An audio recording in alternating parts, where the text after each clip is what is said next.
I'm very excited that you're in our country. Yes. You're visiting India. I think the last time we met was in Dubai. It's been 2 years, Yeah, 3 years. exactly, 2 or 3 years. And you've gone from strength to strength in those 2 or 3 years. 2015 is when Dum Laga Ke Haisha released. We're Yes. 5 years later sitting here. How would you summarize those 5 years? It's been a lot of hard work, but I'm living my dream.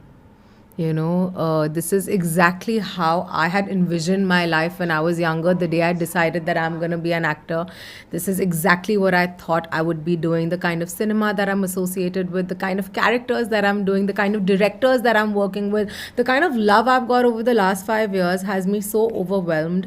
If I speak about Dum Laga Ke Haisha, it's such a bloody special film, right? Because it's my debut movie.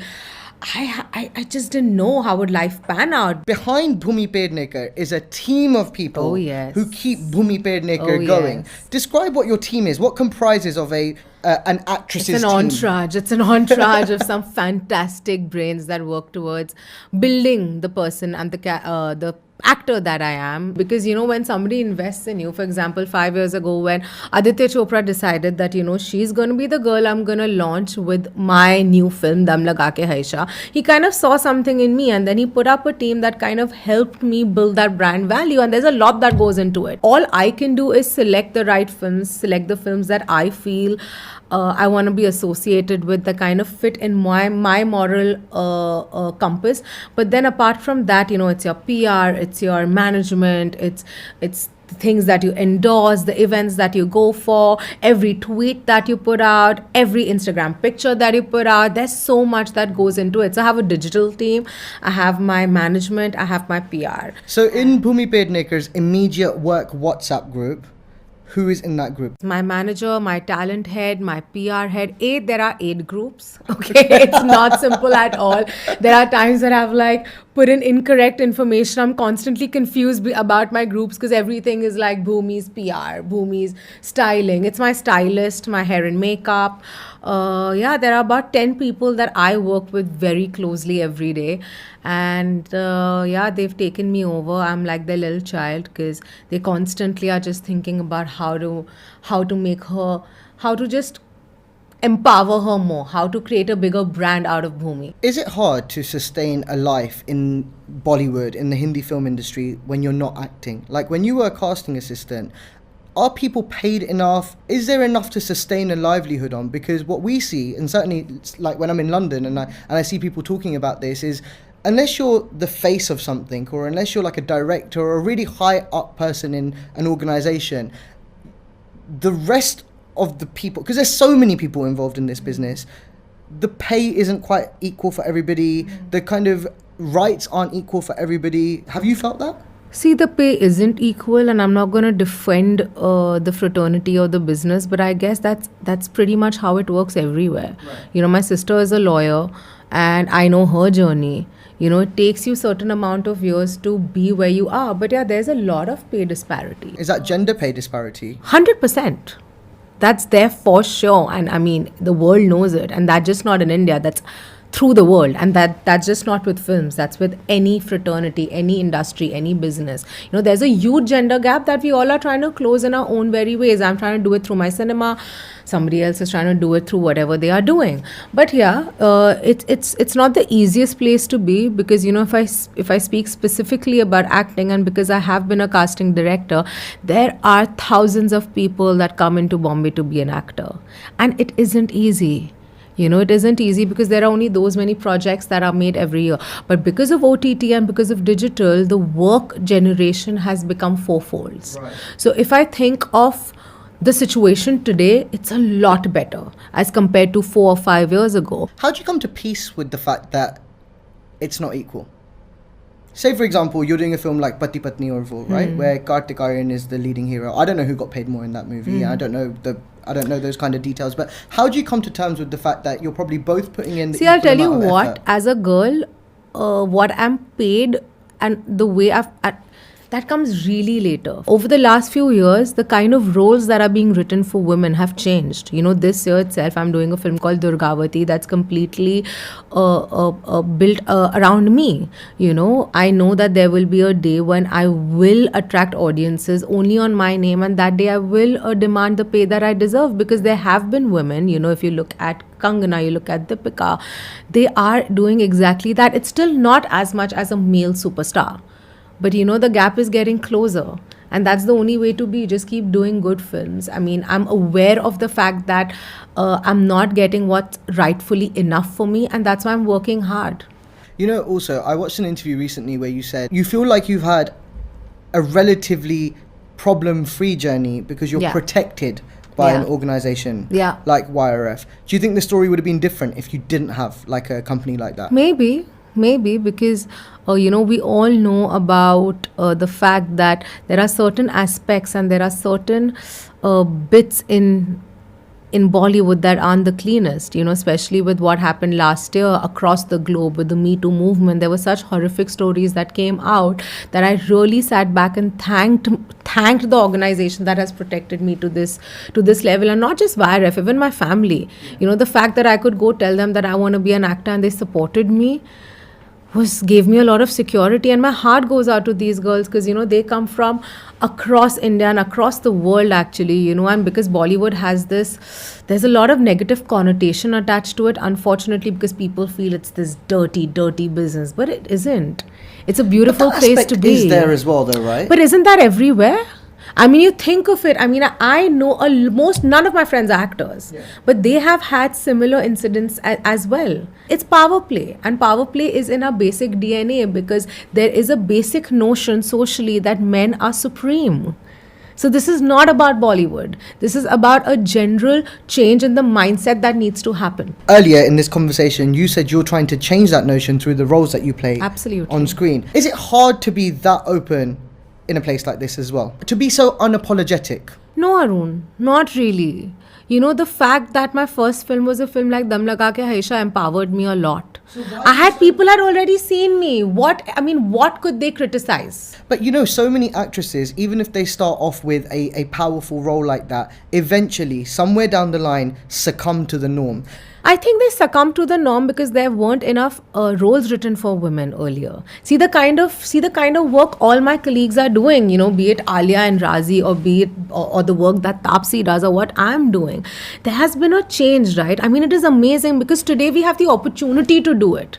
10 years ago, Dam Laga Ke Haisha wouldn't have been made. 10 years ago, a Sand Ki Aankh wouldn't have been made, or a Sonchiriya, or any of the films that I'm associated with. Maybe a Pati Patni, or of course, it's a remake. That's something. But I don't think it did well because it was a remake. Because, the majority of young people who watched that film and enjoyed it hadn't even heard of the original. Absolutely. But there was a real commercial aspect to that film, which drew people. But see, Pati Patni Aur Wo was a film that I really vibed with because it was super commercial. Yeah. Obviously, I had my own personal interest in doing it because I wanted a break. I wanted to look different. You wanted to wear hair and makeup and dance and because look good. Because that's the person I am. Yeah. I was like, I felt stagnated as an actor.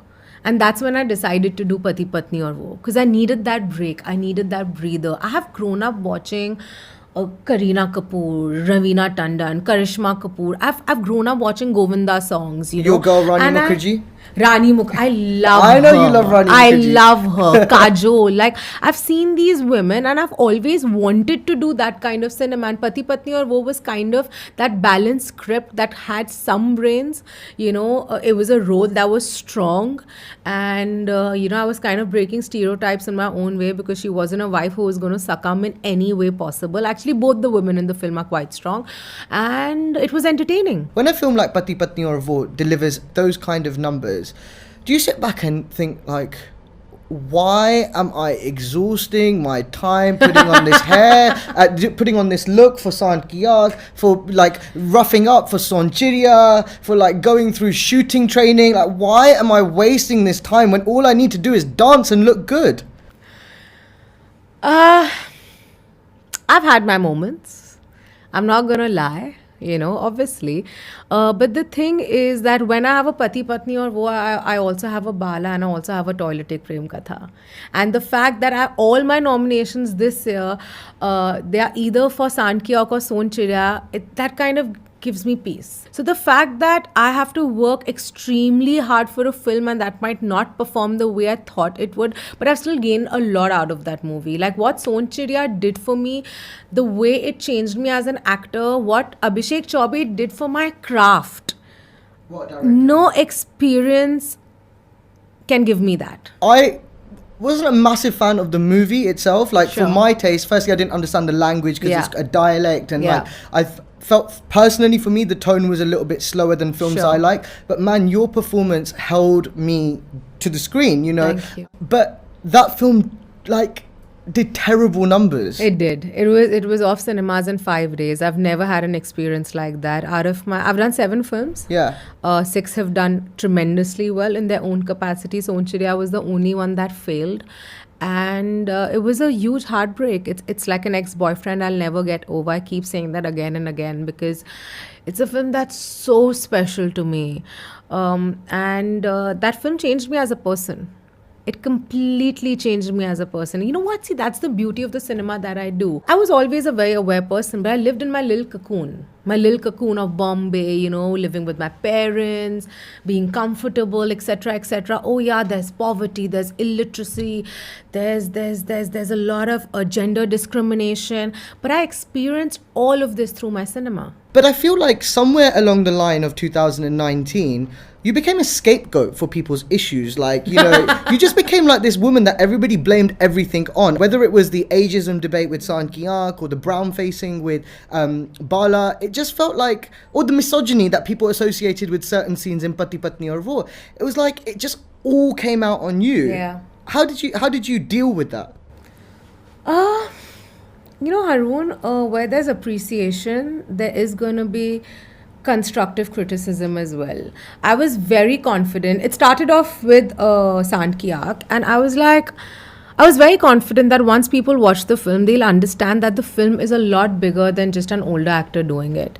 We had senior actors that kind of came out and spoke about it, but their intent was not to kind of put me or Taapsee down. They were just passing a general comment, and I completely support them. There aren't enough roles written for women, and women in that age group, they are very little, and definitely this was a great opportunity for them, but it was my director's vision, and I'm going to do what he wants, and I am not going to let go of an opportunity like Sandkyak.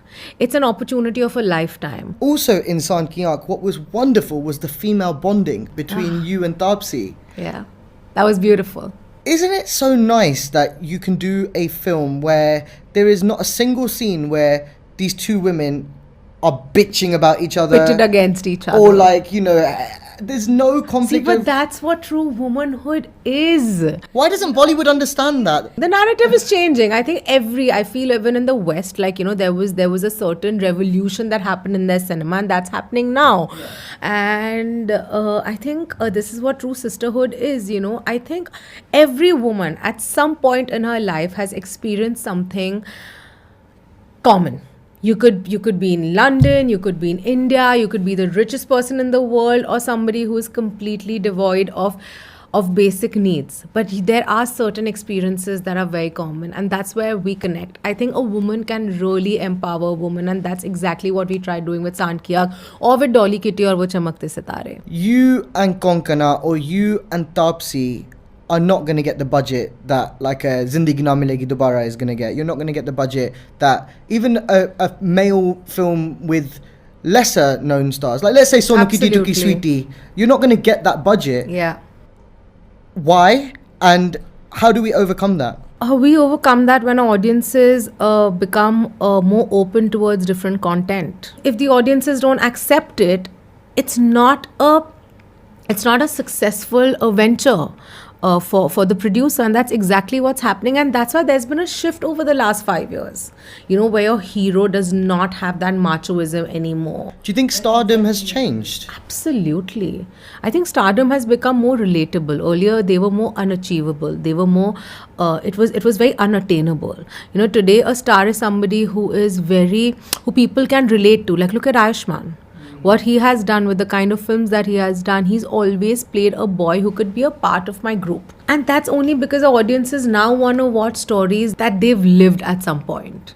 That's why when I did a Shubh Mangal Savdhan with Ayushman, even though it was a film that spoke about a sexual disorder, it was such a taboo, you can't really say sex and, I mean, erectile dysfunction. We were like, how the fuck is this gonna happen? But I couldn't even say it on radio.